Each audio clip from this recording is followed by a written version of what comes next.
बिस्मिल्लाहिर्रहमानिर्रहीम। अल्लाहुम्मा सल्ली अला मुहम्मद व आले मुहम्मद।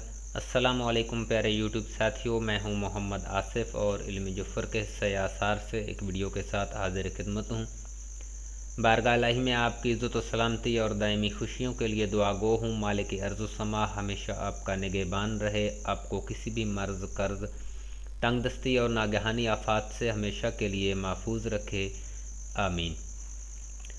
प्यारे दोस्तों, नक्श मुसल्लस की बहुत सी किस्में हैं। इनमें से एक है नक्श मुसल्लस खाली अलबतन। ये नक्श आप दोस्तों की खिदमत में पेश कर रहा हूँ। आप इससे मुस्तफ़ीद हो सकते हैं। इसको पुर करने का तरीका, कुल आदाद को 12 पर तकसीम करें। हासिल किस्मत जो है उसको खाना अव्वल से खाना 5 तक मुसलसल जमा करते जाएं। अगर कोई कसर बाकी हो तो खाना नंबर 6 से उसको भी जमा करते जाएं। नक्श की चाल ये है, ये नक्श की चाल है, ये अपने ज़हन में रखनी है। और ये अमल आप, ये तावीज़ नक्श आप अपने किसी भी जायज़ मकसद के लिए बना सकते हैं। बस आपने ये करना है कि जो भी आपका मकसद है उसके मुताबिक अल्लाह पाक के मुबारक नामों में से एक नाम मुंतखब करना है और उसका ये नक्श बनाना है। और ज़ाफ़रान और गुलाब की स्याही से इस नक्श को लिखना है साफ़ कागज़ पर। और बच्चों को आप, अगर कोई यहाँ पे जो मैं बना रहा हूँ इसमें इलाही या अलीम का नक्श आपको बना के बता रहा हूँ। आप बीमारी के लिए बनाना चाहते हैं तो या शाफ़ी का ये नक्श बना सकते हैं। सूरह फातिहा के आदाद लेकर सूरह फातिहा का नक्श बना सकते हैं। नादे अली सगीर के आदाद लेकर उसका नक्श बना सकते हैं। सूरह यासीन के आदाद लेकर आप ये नक्श बना सकते हैं। बस ये है, इसकी तासीर पैदा करने के लिए आपने 2 रकत नमाज़ नफल अदा करें। और जुमेरात के दिन आप सुबह 7 मुश्ती कम इंतखाब करें, उसमें ज़ाफ़रान की स्याही से मोहम्मद वाले मोहम्मद पर दुरूद पाक का नजराना भेजें और उसके बाद अपना नक्श ज़ाफ़रान से लिखें और उसका इस्तेमाल करें। नक्श लिखने के बाद आपने अपने नाम के आदाद के मुताबिक या जिस शख्स के नाम के आप नक्श लिख रहे हैं उसके नाम के आदाद के मुताबिक उसी इसमें इलाही का विर्द करें जिसका आपने नक्श पुर किया है। वीडियो को ज़्यादा लंबा नहीं करते, नक्श को पुर करते हैं कि किस तरीके से ये पुर करना है। ये तरीक़ाकार मैंने आपको बता दिया है कि कुल आदाद को 12 पर तकसीम करना है और जो बाकी बचे फिर उसको खाना नंबर 6 से जमा करते जाना है। तो चलते हैं या अलीम का नक्श पुर करते हैं। इसमें इलाही या अलीम के आदाद 150 हैं। 150 को तकसीम किया 12 पर तो ये पूरा पूरा तकसीम नहीं होगा, बल्कि हासिल किस्मत जो है वो है 12 आया है।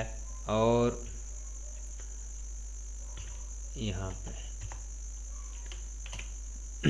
हासिल किस्मत 12 आया और बाकी ये 144 आ गया और बाकी कसर जो है, कसर बच गई हमारे पास 6। अब यहाँ पे खाली अलबतन नक्श पुर करना है तो यहाँ पे हासिल किस्मत हमारे पास है 12, तो ये खाना नंबर 1 है। चाल का पहला खाना जो है ये 1 है, यहाँ पे हम लिखेंगे 12 जो हासिल किस्मत है। अब तरीक़ाकार ये है कि मुसलसल जमा करना है, यानी 12 में 12 जमा कर दिया, 12 में 12 जमा किया तो खाना नंबर 2 में आ जाएगा 24। अब फिर जमा किया इसमें 12 तो खाना नंबर 3 में 36 आ गया। अब इसमें फिर 12 जमा किया तो खाना नंबर 4 में 48 आ गया। अब इसमें फिर जमा किया तो यहाँ पे 60 आ गया। अब यहाँ पे हमारे पास कसर है 6, तो यहाँ पे वो 12 इसमें जमा करेंगे तो 72 बना और 72 में मज़ीद 6 जमा करेंगे तो यहाँ पे 78 आ जाएगा। अब खाना नंबर 7 में यहाँ पे 72 जमा 6, फिर यहाँ पे 84, 12 इसमें शामिल किए और 6 18, तो 84 और 6 तो यहाँ पे आ जाएगा 90। अब यहाँ पे कसर 6 और इसमें 12 जमा किए तो ये बन गया 12 और 102।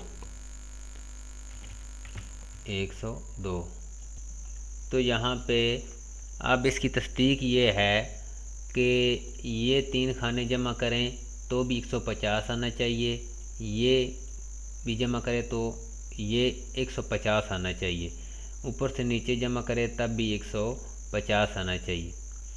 अगर ना आए तो नक्श गलत पुर हुआ है, दुरुस्त नहीं है।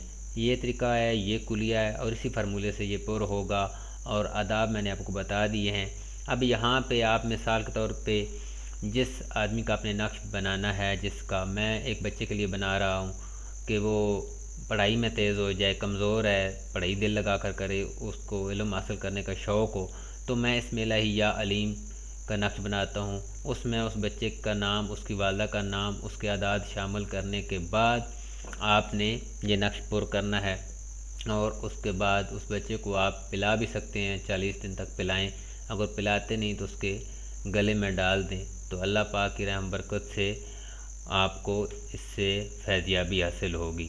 लेकिन आपने इसका विर्द इसमें इलाही का लाजमी करना है उस आदमी के नाम के मुताबिक जिसके लिए आप नक्श बना रहे हैं। अगर वो ख़ुद करे, नहीं तो आप जो नक्श बना के दे रहा है वो करे।